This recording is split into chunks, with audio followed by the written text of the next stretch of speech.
Nerimstošās diskusijas par Eiropas paplašināšanās robežu un nepieciešamo virzību uz ciešāku savienību rada daudz jautājumu par to, kāda būs Eiropas Savienība pēc 5, 10 un 20 gadiem. Nezīlēsim kafijas biezumos, bet jautāsim Eiropas parlamenta deputātam Krišjānim Kariņam, kādas pat laban ir prognozes, vai maz ir ko iespējams paredzēt. Ir jāsaka, ka cilvēks ļoti ātri pierod pie ērtībām. Es pats labi atceros laika kaut kur ap 98. gadu, kad mans vecākais dēls piedzima. Tajā gadā es vadīju savu uzņēmumu Lāču ledu, un mēs uzsākām eksportu uz Lietuvu.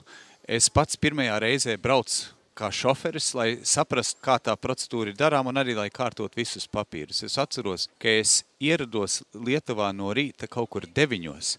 Man pagāja līdz kādiem 3, 4 pēcpusdienā braucot pa 2, 3 dažādām iestādēm. Ar mašīnu, kurā aizmugurē ir ledus, visu laiku man bažas, ka izkusīs šī prece, kārtojot vienas formalitātes, otrās, trešās, maksājot muitu un tā tālāk. Šodien mums ir šī Eiropas Savienība bez šīm robežām, bez šīm muitām. Mēs to visu pieņemam tāpatās, kā aizbraukt no Rīgas uz Tukumu vai otrādi.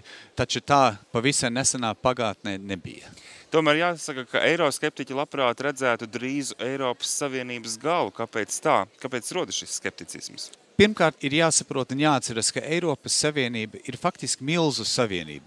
Kopumā mēs esam 500 miljoni iedzīvotāji. Šis ir tirgus, kurš ir ne tikai lielāks par Amerikas Savienoto Valstu tirgu, bet arī turīgāks. Viņš faktiski ir pasaules lielākais tirgus.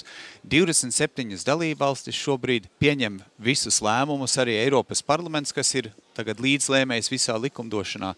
Lēmumu pieņemšanas procedūra ir lēna, smagnēji, taču jāatceras, ka viņi var arī ietekmēt, bet jo tas viss notiek tā lēni un daudziem cilvēkiem maz saprotami, protams, ir tādi cilvēki, kas saka, kāpēc mums vispār ir vajadzīgi, bet es domāju, ka tie ir cilvēki, kas reizēm aizmirst tās ērtības, kas mums ir, nemaz nerunājot par visiem fondiem, gan zemniekiem, gan ceļiem un tā tālāk, kas tomēr mūsu valsts ekonomikā ik gadus ieplūst.